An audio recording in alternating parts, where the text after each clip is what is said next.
Good morning.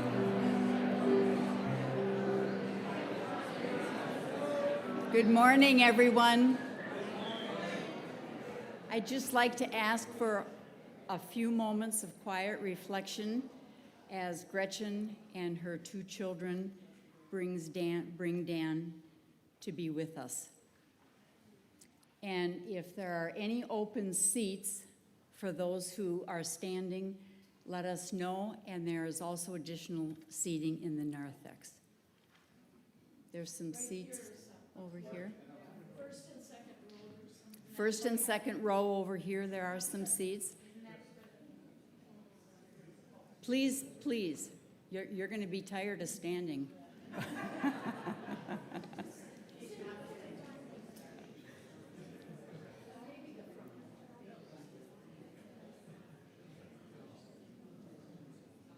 I think it's fair to say we are overwhelmed at the outpouring of love that you all came. And I want to thank you for that. More volume? Oh. All right, I'll just, please.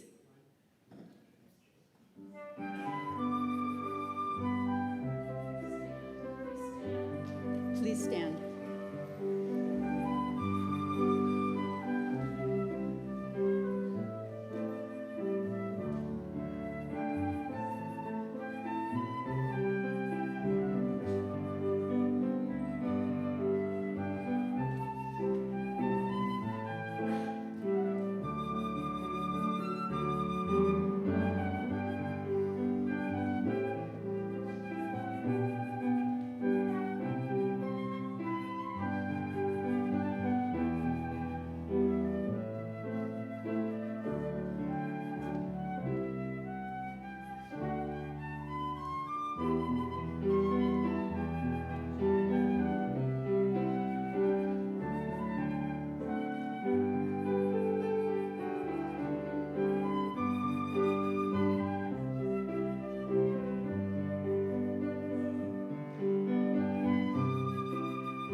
Please be seated.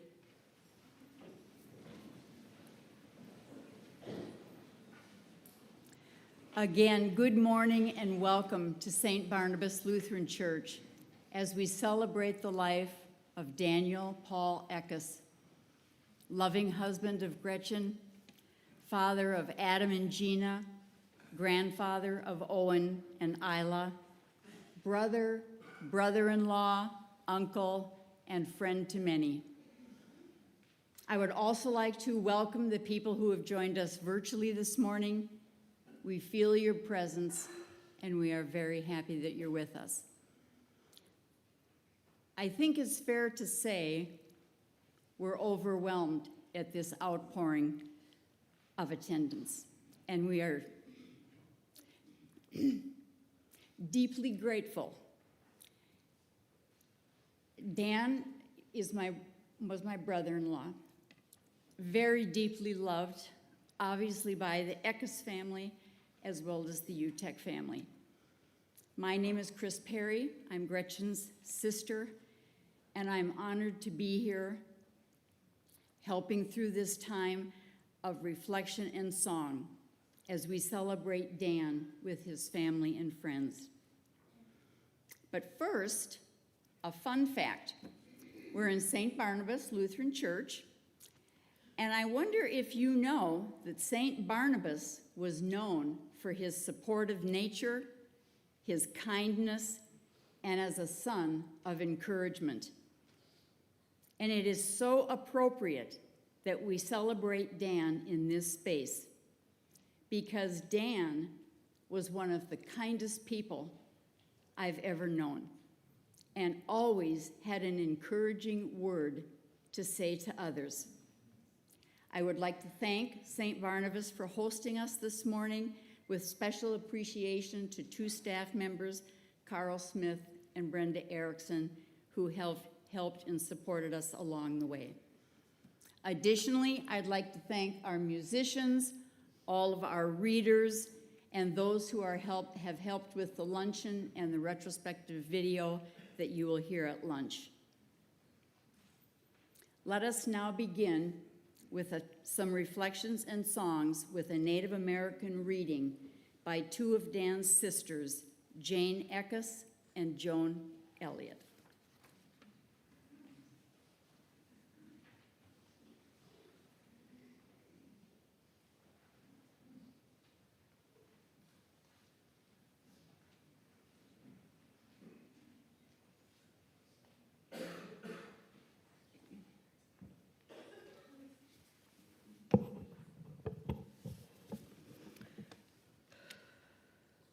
Welcome, everyone. Thank you for coming to celebrate the life and legacy of our dear Danny. Dan the man. This was how I greeted him whenever we met.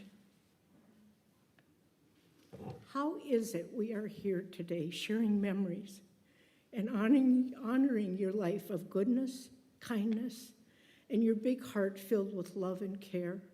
Sharing stories of your love for gatherings of family and friends, pickleball, music, sporting events, card playing, biking, traveling, history, music and theater productions, book club, AA meetings, feeding the birds, and on you went and experienced the joys and wonders of life.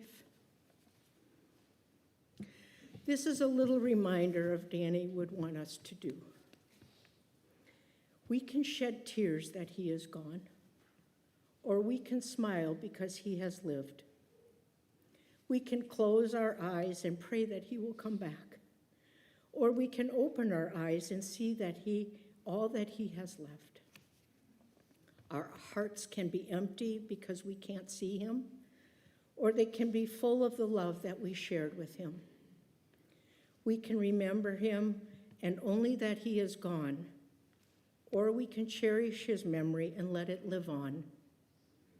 We can cry, be empty, and turn our backs, or we can do what he would want: smile, open our eyes, love, and go on.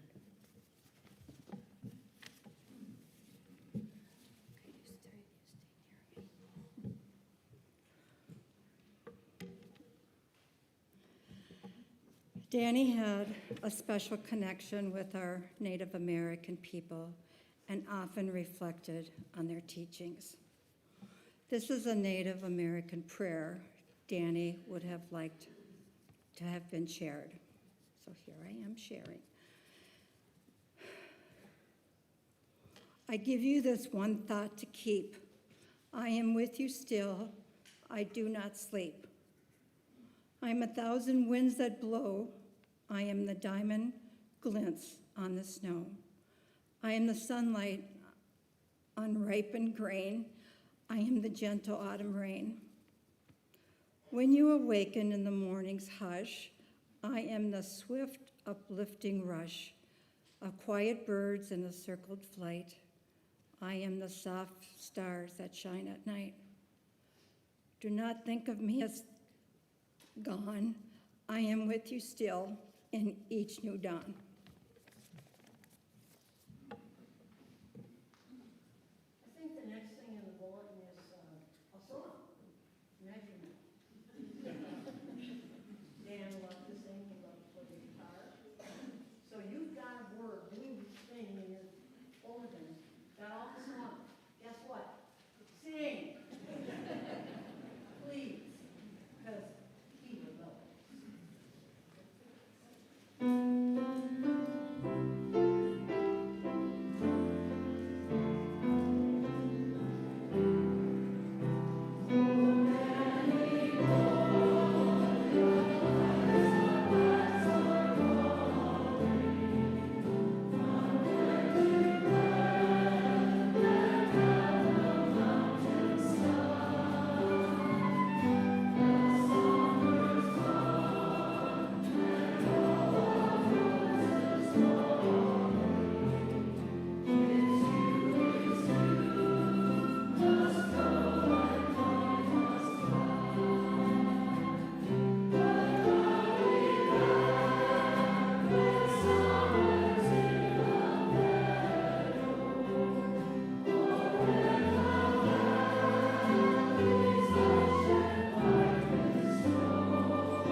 That was beautiful. Thank you for following the instructions to sing out.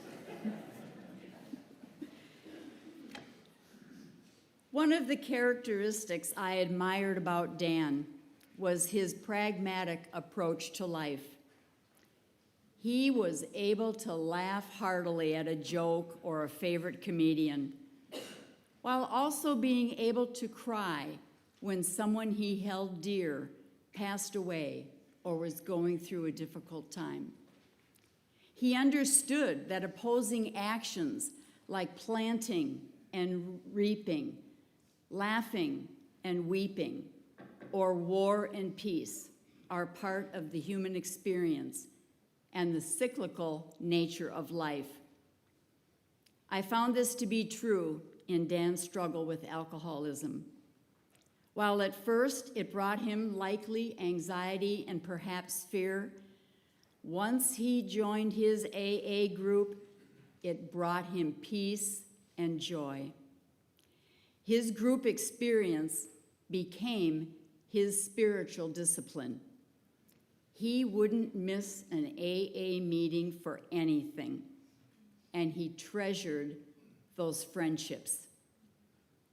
The lyrics to Pete Seeger's Turn, Turn, Turn are taken almost entirely from chapter 3 of Ecclesiastes. The passage famously begins, "To everything there is a season, and a time to every purpose under the heaven."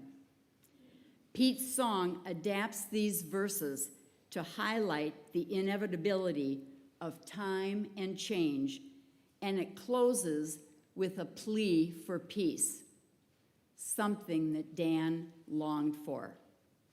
You can remain seated as we sing another one of Dan's favorite songs, Turn, Turn, Turn. Please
Good morning.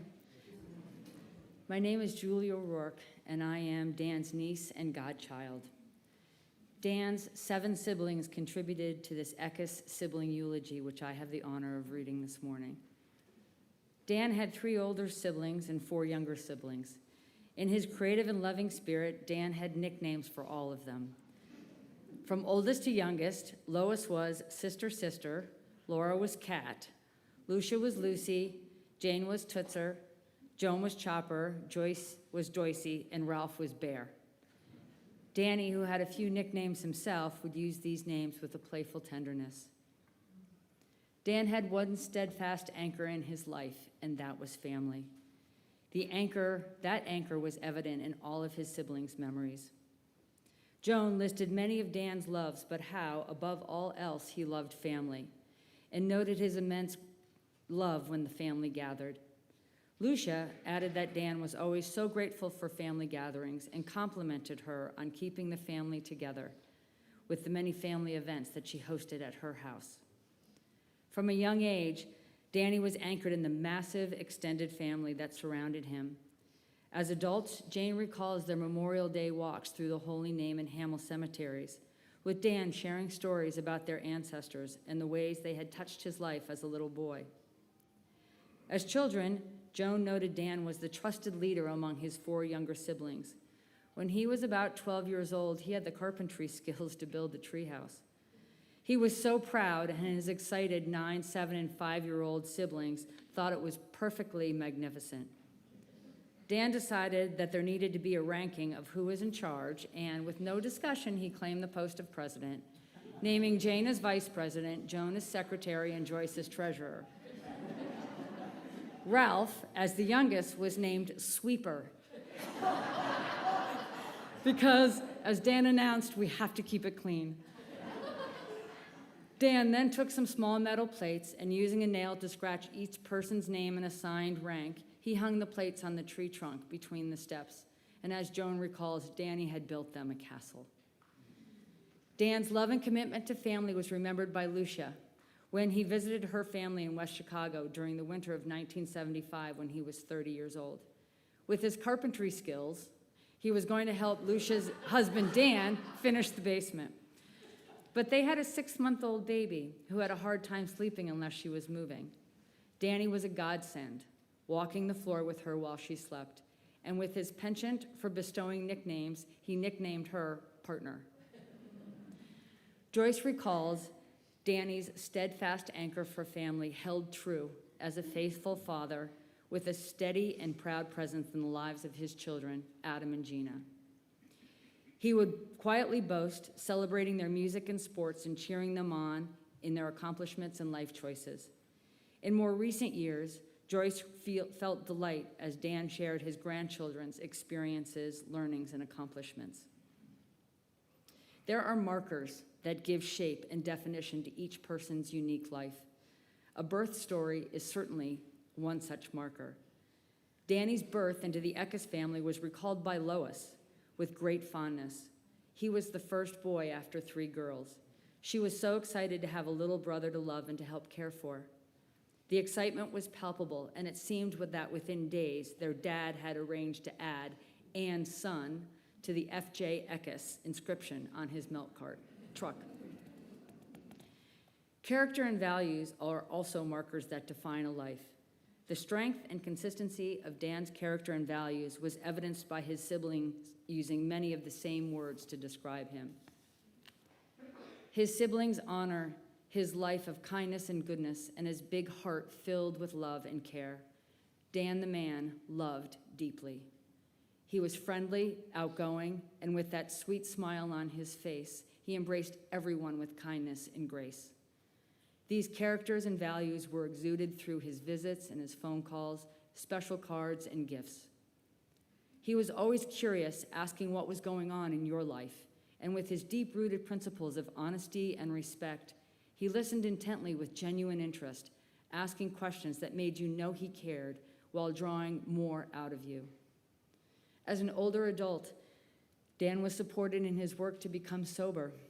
Throughout his treatment and recovery, he demonstrated courage and honesty. His siblings cheered him on throughout his major life change and were blessed to witness his faithful commitment to his AA journey and his ongoing spiritual quest. Danny's sincerity, kindness, and thoughtfulness grew even more apparent and consistent over these growth years. Having passions and interests are also markers that give shape to a life. Danny had a zest for life, and his enthusiasm was contagious for what he loved to do. He was an avid and faithful fan of Minnesota sports teams. He loved travel, cards, pickleball, music, biking, birds, and food, and these passions connected him to his siblings. Dan relished road trips to visit family in Duluth, Hayward, and the surrounding areas. Some of these trips were made sweeter with caramel rolls and coffee, with drive time spent singing along to his favorite tunes, reminiscing about times past, and wondering what might lie ahead. Over 20 years ago, Dan and Lucia took their dad for his 90th birthday to visit his sister, who was celebrating her 70th birthday. They rode a sleeper car west on Amtrak's Empire Builder from St. Paul to Seattle. Unseasoned train travelers, Dan's first visit to the bathroom oriented them all to the realities of tight spaces. I had to open the door to pull up my pants. He loved the train trip and fed his love of history by taking every opportunity in the observation car to learn about the historic journey of the Lewis and Clark expedition that often paralleled their train route. Recently, in the fall of 2025, Dan realized his long-held dream of visiting Utah, taking in 4 of the mighty 5 state parks, Arches, Canyonlands, Bryce, and Zion, being awed by their splendor and beauty. Being anchored in family, particularly the Eckes family, Dan had plenty of opportunity to feed his passion for cards. In addition to being a fierce competitor, Dan inherited a strong gene for card sense, which made him an excellent card player. A deck of cards was always quick to appear at family gatherings. Laura remembers getting together with Dan and other sisters to play cards when she came to visit. They would start with 500, followed by euchre, while munching on popcorn. During COVID, they discovered Trickster and were able to play remotely euchre and 500. During euchre, his sisters can hear Danny not once, but many times calling out, "Give me a loner," or in 500 saying, "Partner, let's try 8 hearts." And when playing cribbage, a joyous knuckle slam would accompany his declaration of 31. In addition to cards, Dan loved the competition offered in sports and contributing to the overall spirit of fun. On the pickleball court, his competitive spirit emerged, and he and his partner would often win over and over. At the same time, with his love for the game, he was also a teacher and encourager in the pickleball matches with his sisters and cousin. Music was in Dan's bones. In their younger years, Joyce and Dan loved belting out their theme songs of their favorite weekly TV shows, such as Roy Rogers, Davy Crockett, and Rawhide. Danny enjoyed music from every era, including the big band sound and 50s music. At their farm in Hamel, Joyce savored playing their 45 records with Dan as they sang and danced to the Beach Boys, Roy Orbison, as well as Tommy James and the Shondells. Jane and Dan were biking buddies, with treasured times biking to Coon Rapids Dam, Elm Creek, and the Loose Line. She's gonna miss his call this spring. "Hey, biking buddy, you got your bike tuned up? Next week it's supposed to be nice and we can hit the trails." Dan carried on his mom's interest and love for feeding birds. As a hobby, this spring he was going to join Joan in a volunteer program through Cornell University, helping to document sightings of migratory songbirds. Dan liked good food, and Lucia remembers Dan's favorite meatloaf recipe, which he would proudly bring to social gatherings. When he made it, he was exacting and precise about the ingredients and the baking time.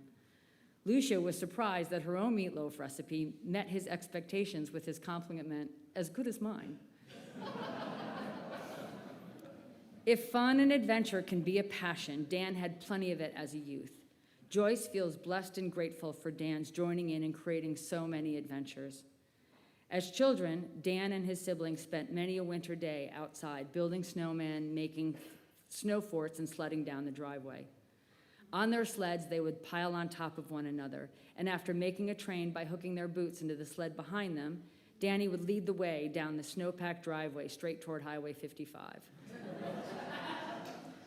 Their mom had their dad put gravel at the end of the driveway to stop them from flying across the highway, which only made for new fun when Danny would sharply cut his sled to the side just before the gravel barrier, creating a whipping effect for the last sleds in the line. On their first farm, there was a big garage that housed school buses. Their dad would pull the buses out, the siblings would get the music going, then clean and sweep the cement floor, which became their playground for skating and biking. Danny was always the sheriff, and if his siblings were not abiding by the rules, they got a ticket that he scratched on a piece of paper.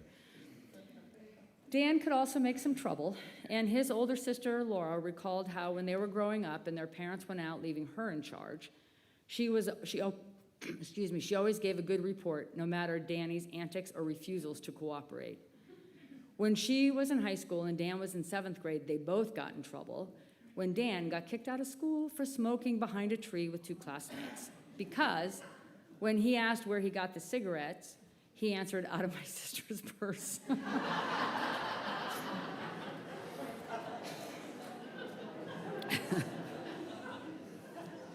Okay, as is often the case, the real fun and adventure happens when the parents are gone.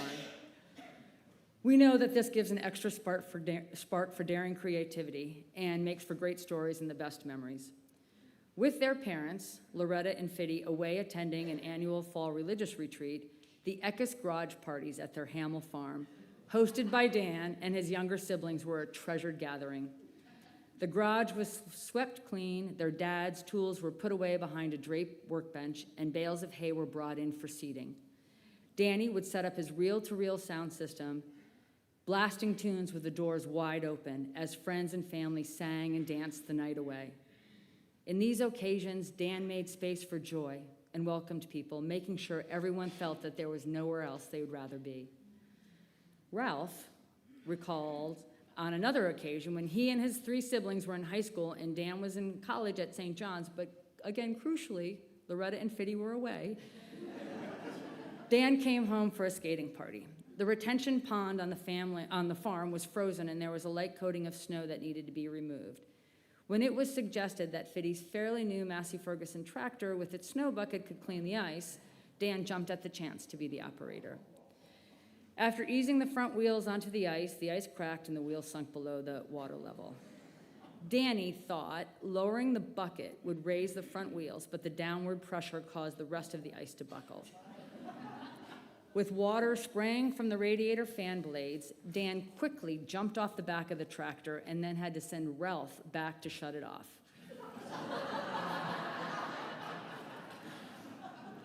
A rescue mission ensued, which included first one and then a second neighbor's tractor in order to pull theirs out of the pond.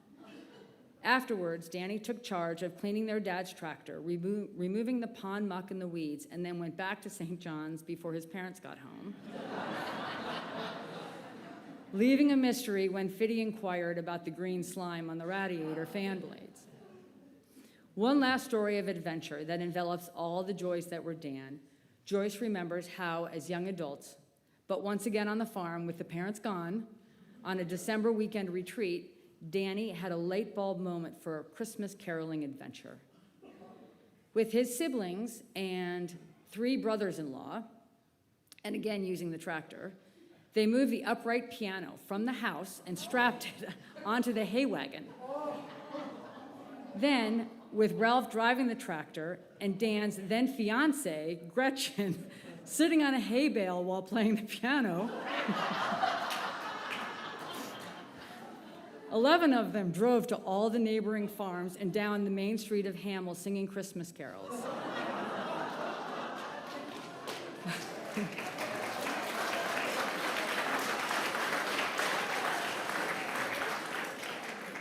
With Danny calling for breaks every few songs so he could help warm up Gretchen's hands.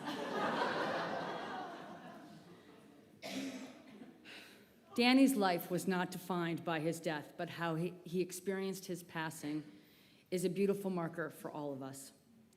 Lois recalls how 2 nights before his surgery, Dan had a beautiful dream in which God appeared to him. God told Danny that during his illness, he had experienced the great love of his family and friends who had surrounded him, so he would know and experience how much God loved him. The next morning, his siblings recalled Dan's sense of peace, knowing he was loved and surrounded by love. He had no fear. It is in the arms of love that Dan was carried. It is in the arms of love that Dan carried others. And to end this Eckes sibling eulogy, a poem. To our dear brother Danny, in every song, in every story, in celebrating your children and grandchildren's journeys, in cheering on the Gophers, Vikings, and Twins, in every shared cup of coffee, in every bike ride, pickleball contest, and card game, in every bird fed and garden tended, in every walk through cemeteries on Memorial Day, you are with us. Your quiet strength, forever kindness, generous spirit, and loving heart are gifts you leave us and forever inspire us. Your loving siblings with the nicknames you gave us, Sister, Sister, Cat, Lucy, Tootser, Chopper, Doisy, and Bear.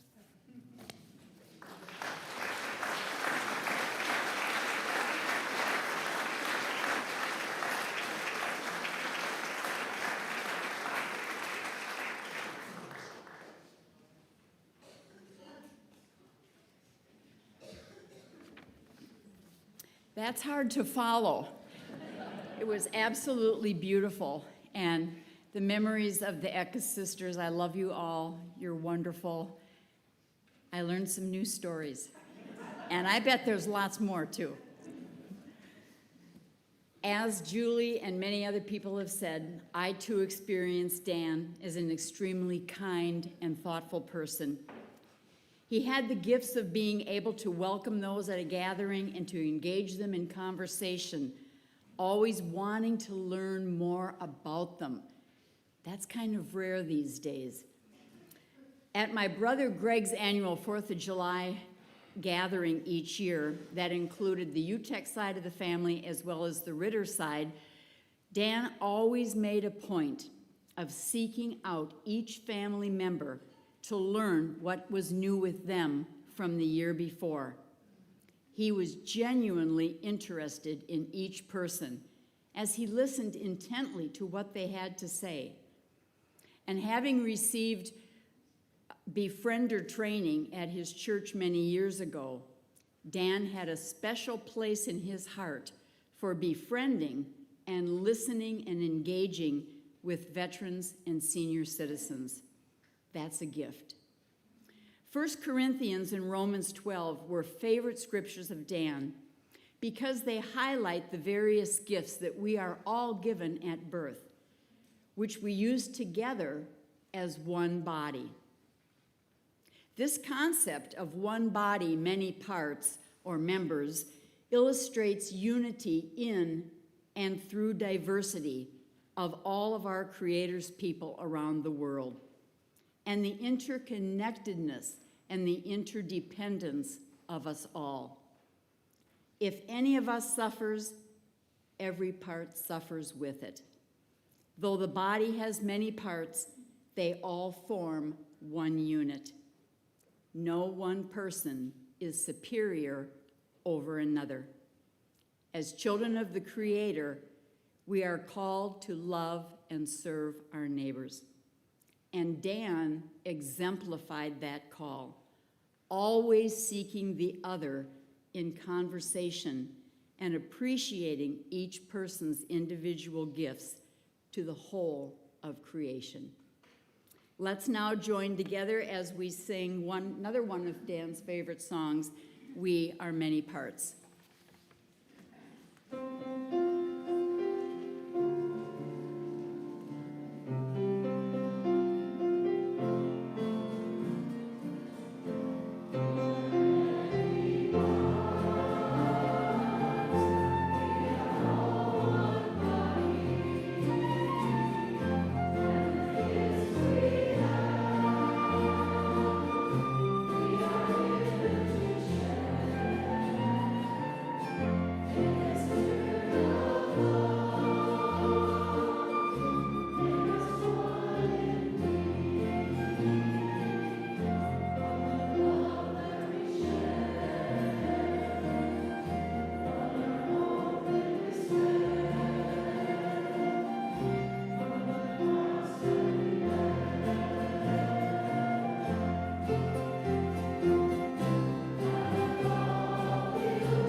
Good morning. It's so wonderful to see so many people here.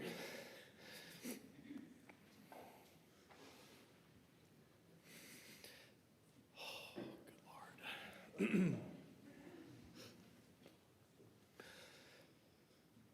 On behalf of my sister Gina, Mother Gretchen, thank you all for being here today. It means a tremendous deal for us to see you all gathered here to remember our dad, your friend, your neighbor, your brother, your co-worker, many other relations. When Gina and I began talking about this eulogy, we naturally started sharing memories. So I'm like, how do we do this, right? One memory would lead to another, and before long, some core memories and themes started to emerge. Things that defined who our dad was and the way he showed love and the way he lived his life. And today we want to share just some of those memories as part of, and the parts of Dad that we will carry with us. Our dad was a natural teacher. One of the ways he expressed love was through instruction and guidance. If Dad cared about you, chances were good that he was going to show you how to do something. How to ride a bike, how to play cribbage, how to change the oil in your car the right way, how to fill the bird feeders the right way, and how to play pickleball. For Dad, teaching wasn't about feeling superior, it was simply how he showed his care and interest in someone. It was his love in action. One of the clearest memories Gina and I both share is Dad teaching me how to parallel park when I had my driver's permit. It happened exactly one time. In the St. Raphael's parking lot on a Saturday evening, I think, and Dad took off his shoes. I think this was an ad lib teaching moment. So he took off his these little deck shoes that he had on, and he set them down on the pavement as markers and told me to park between the shoes. To no one's surprise, I could not see the flat shoes in my mirrors, so I ran them over several times before we gave up. So technically that was maybe a failed attempt at learning how to parallel park, but the spirit was there. That spirit lived in him his whole life.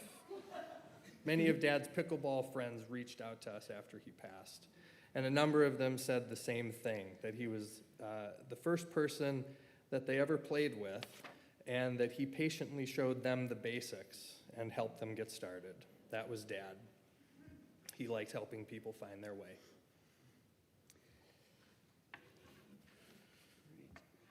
All right. Well, I hope everyone can hear me. Okay. Our dad, as been alluded to, was a very steady and reliable presence in our lives. Someone who simply showed up over and over again. He worked 40 years for the post office, 40 years of getting up before the sun. I think it was like 4:30, and heading out the door to provide for his family. He worked a second job as a custodian for the Osseo School District for 4 years so that Adam and I could attend Catholic school, something that meant a lot to him. He was married to our mom for 45 years. He played guitar in the church choir with the Agape Singers for more than 30 years. He served in the Air Force, and he dedicated the final 7 years of his life to Alcoholics Anonymous. Dad's sense of commitment didn't come out of nowhere. He grew up in hardship.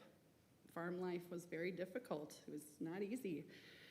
And eventually he left home at 14 years old to attend St. John's University for high school and for college. And after that, he joined the Air Force and was stationed in Turkey. So if something mattered to my dad, he stuck with it. And some of our best memories are the simple family traditions that grew out of that steady presence.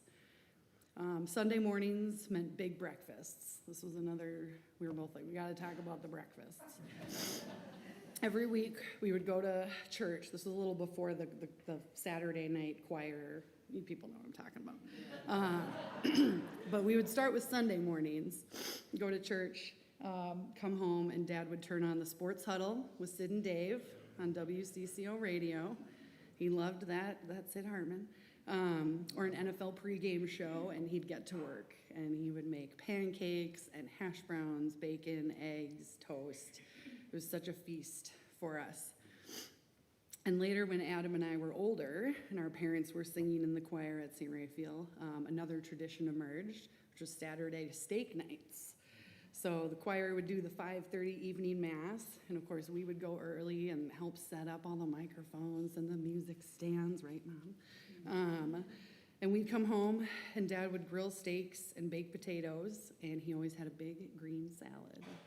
Love that Eckes salad.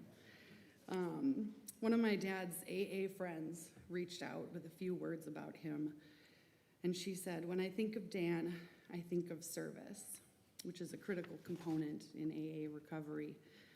Dan was that humble servant who wiped the counter, swept the floor, and took out the garbage for us every week. He spoke often in meetings about the importance of service and how it helped him think of others over himself.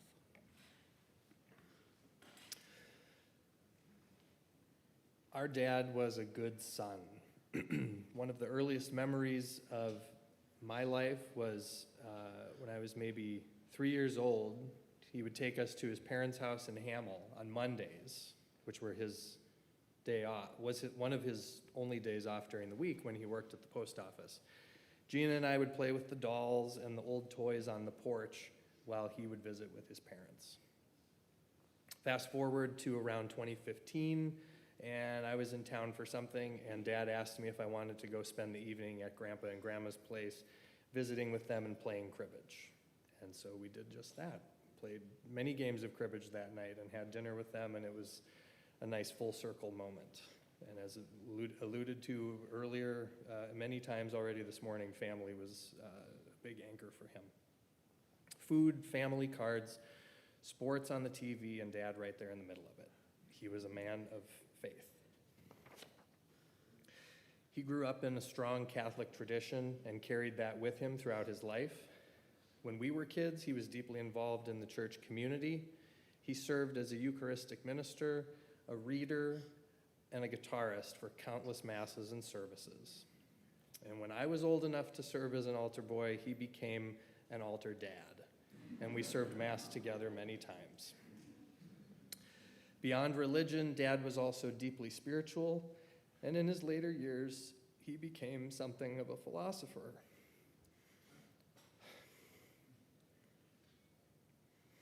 By the time Dad began his journey with AA, he was already spiritually prepared.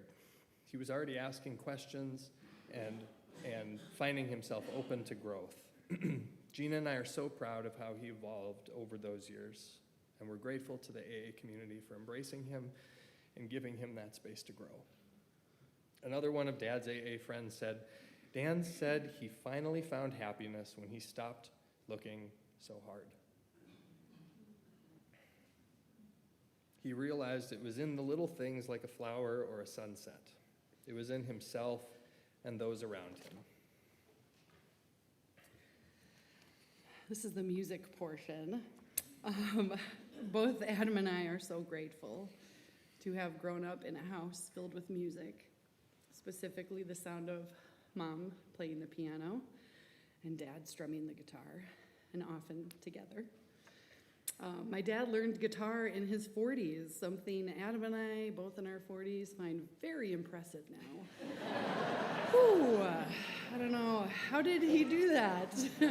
While working full-time, while raising 2 kids, taking care of the home, all the responsibilities. But he did it because he loved music. And he did it so early on for us that I don't really remember a time where he wasn't playing. Dad loved good old rock and roll. Even in the 80s, we grew up listening to Buddy Holly, the Everly Brothers, Peter, Paul, and Mary, Fleetwood Mac, the Eagles. Back in the 70s, Dad used his reel-to-reels that have been alluded to. He used those to record music off the radio, similar to how we used to do with the tapes. And for many years, he had these reel-to-reels, and they went unlistened to because we weren't listening to reel-to-reels. And my mom had them transferred to CDs. So now we have like 8 CDs that are like Dad's music, and when we listen to them, we can hear the songs that he liked in a time in his life before we were even born. And it's like having a little time capsule from Dad's life.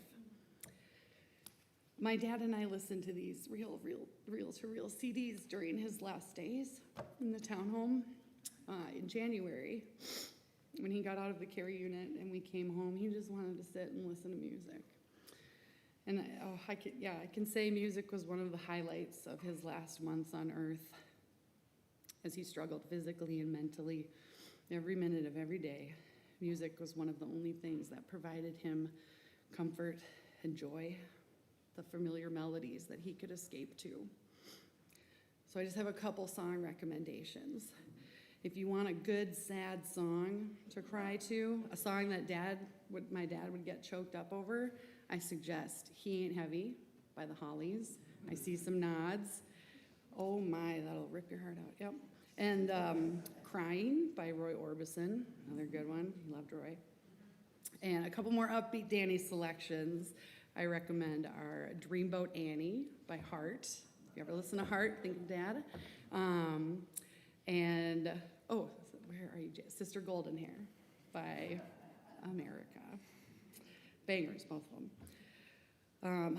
So many of us here probably have a memory of Danny that's tied to a song or the guitar or a band, maybe seeing a live music show, just something musical.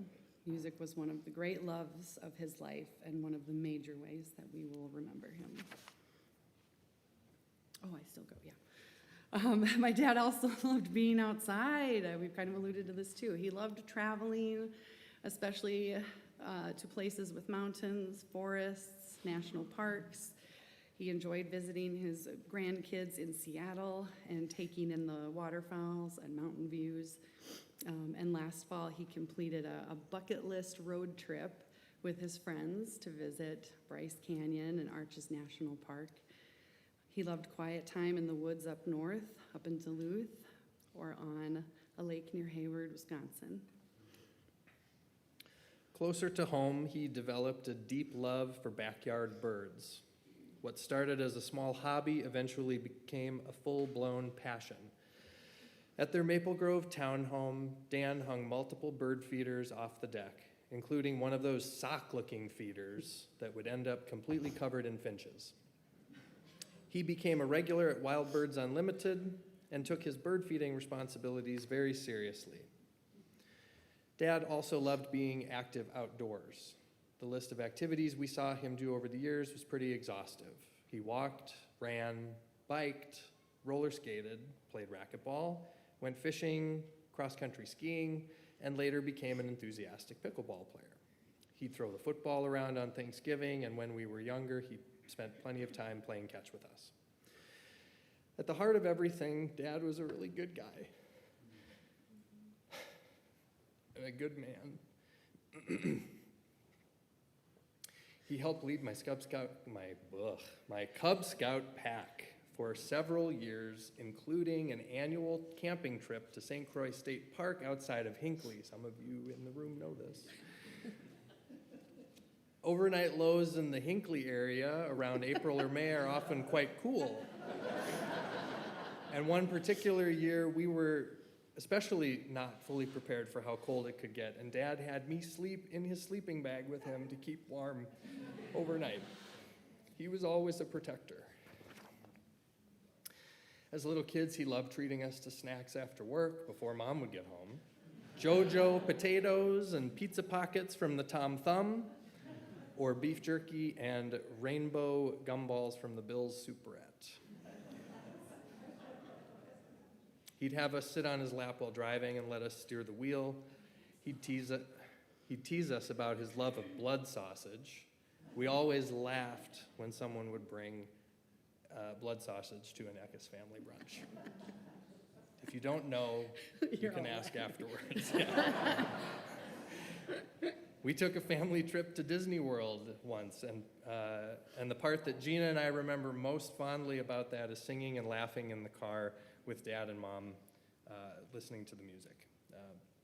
So many moments may have seemed small at the time, but they were the foundation of our lives, and we're so very grateful to have had Dan as our dad for more than 40 years.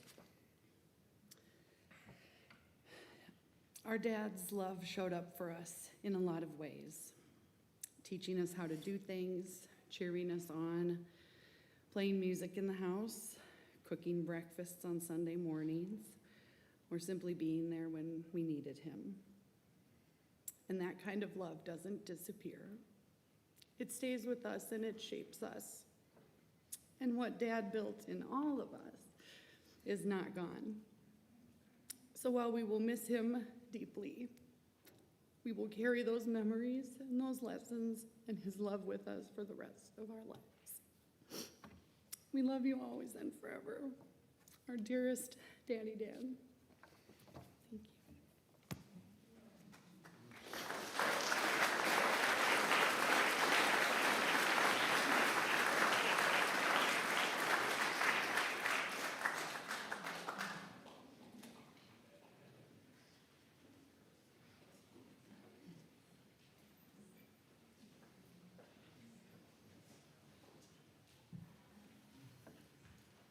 I loved how much Dan loved music and could often share some background information about a song or the composer. The next song, Spirit in the Sky, was written by Norman Greenbaum in 1969.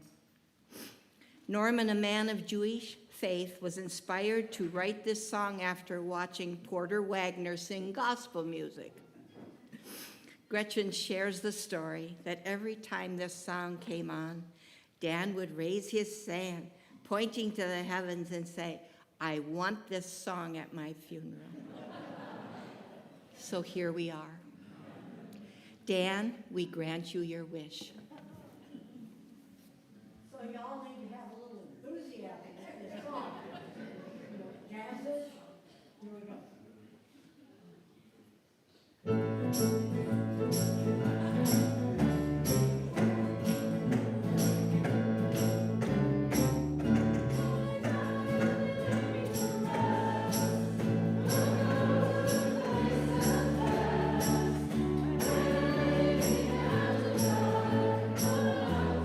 Spirit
Good morning, everyone. I was introduced to this reflection I'm about to read 6 years ago when my husband died. A good friend offered this piece as words of comfort, which they were. When my beloved brother died, I sent copies of this to Gretchen, Adam, and Gina, and Gretchen contacted me asking if I would please read this at his service, as she was very touched by the words also. Someday you will be faced with the reality of loss. And as life goes on, days rolling into nights, it all becomes clear that you will never really stop missing someone special who's gone. You just learn to live around the gaping hole of their absence. When you lose someone you can't imagine living without, your heart breaks wide open. And the bad news is you never really completely heal. You will never forget them. However, in a backwards way, this is also the good news. They will live on in the warmth of your broken heart that doesn't fully heal, and you will continue to grow and experience life even with your wound. It's like badly breaking an ankle that never really heals perfectly. And that still hurts when you dance, but you dance anyway, with a slight limp, and the limp just adds to the depth of your performance and the authenticity of your character. The people you lose remain a part of you. Remember them and always cherish the good moments spent with them.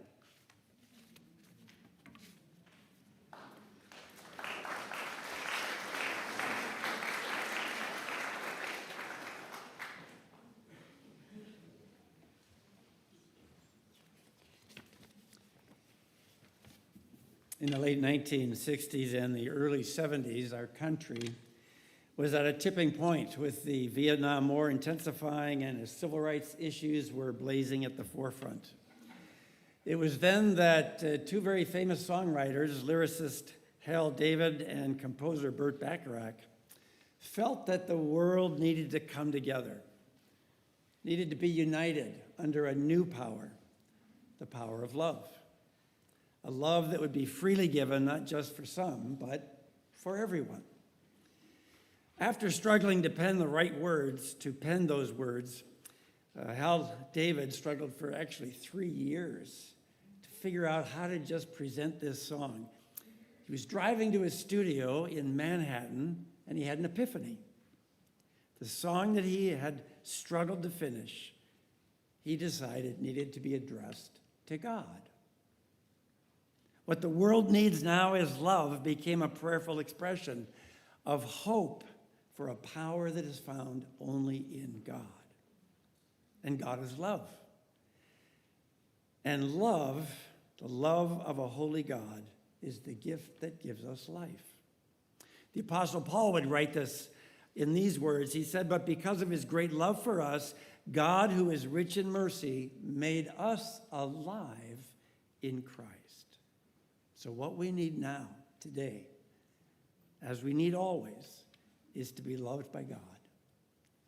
And then, as it was so clearly and beautifully shown in the life of Dan Eckes, to share that love with everyone. Love, when it comes to us, always comes on its way to someone else. Please join in singing. What the world needs now is love.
Last summer, my wife and I hosted a few little parties at our house.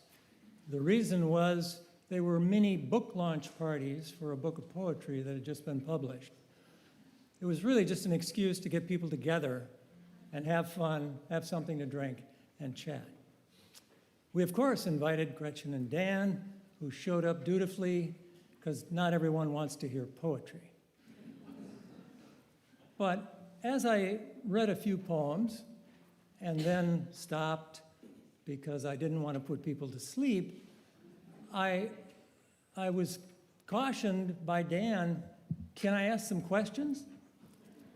And I said, "Sure, Dan." Now, Dan and I have talked about songs, about pickleball, about cars, but we've never talked about poetry. So Dan hits me with questions like, "So where do you get the inspiration for poetry? What causes you to want to write poetry? What's the imagery that you like to use in your poetry?" Now, this is a farm guy asking me esoteric questions from college. But it also showed he was taking an interest in me and what I was saying before he started asking the questions. Who better can exemplify what Dan was all about than that? So Dan, this one is for you. Songbirds. Sturdy hands that once delivered milk from farms to dairies reach up into the tree, gently cradle a bird feeder overflowing with seed. The latter makes him taller, though he always exceeded his stature with his heart for birds. So meticulous about the seeds he would buy. Sunflower chips for goldfinches, white millet for meadowlarks, cracked corn for sparrows. Nurturing these fleet creatures, he tended feeders in smothering heat and breathtaking cold, grinning at melodies from wrens and warblers, intent on a wood thrush and red-winged blackbird clinging to a cattail, waiting their turns for food. And in the distance, a loon on the lake wails in a call to come home, while mourning doves in a nearby tree coo to each other at the end of day. But when warm thermals lift wings into open sky, I listen for that cardinal song and know I will hear his voice again.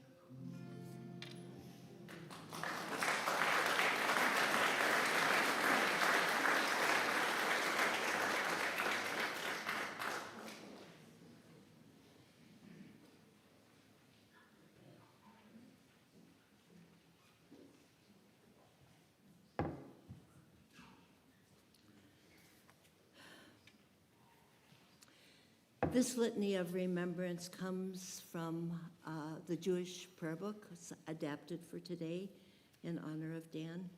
And after each intercession, I invite you to answer, "We remember him."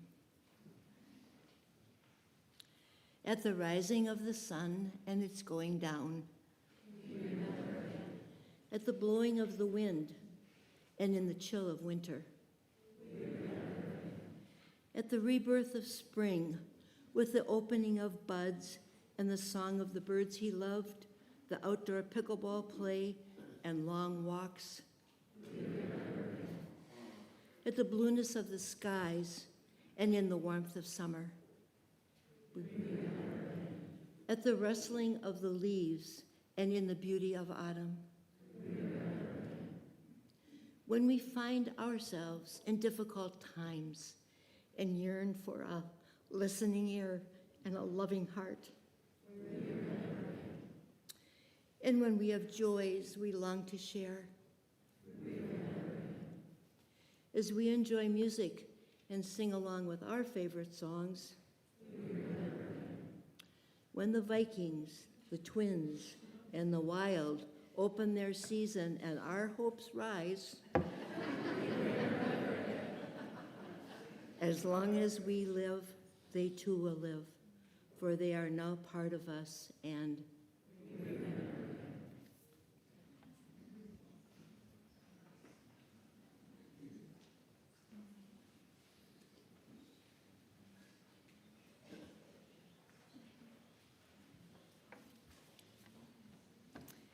Thank you to all of our readers. Dan came alive today in so many meaningful ways. And I want the Eckes families to know how very dear Dan was to our core family as well as all of the UTECs, and I know everyone who's here again today. So thank you again for joining us today as we celebrated Dan's love of people and music. Following the singing of our final song, the recessional music will begin, and we will recess beginning with the first rows, second rows, third rows, and so on. And we invite you to go into the fellowship hall where there will be 2 buffet tables. And as you leave, there is a basket of bird seeds that the sisters lovingly put together, and they invite, there's such a large crowd, maybe one per family, to take a bag and feed the birds in your yard or in your favorite park. And think of Dan, because this would mean a lot to him. The family looks forward to visiting with you at the luncheon as we continue with a retrospective video of Dan that was actually put together for his 80th birthday, 2 days after Thanksgiving, but he was ill and we had to cancel the party. So we're gonna have that little party right now in his honor, and his brother Ralph will also share some stories and invite you to share your stories as well. As it was mentioned earlier, Dan loved Western movies and television shows and the music that many showcased. So as we close our time of reflections, I want you to think of Dan, because we believe his final wish would be happy trails.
Thank you.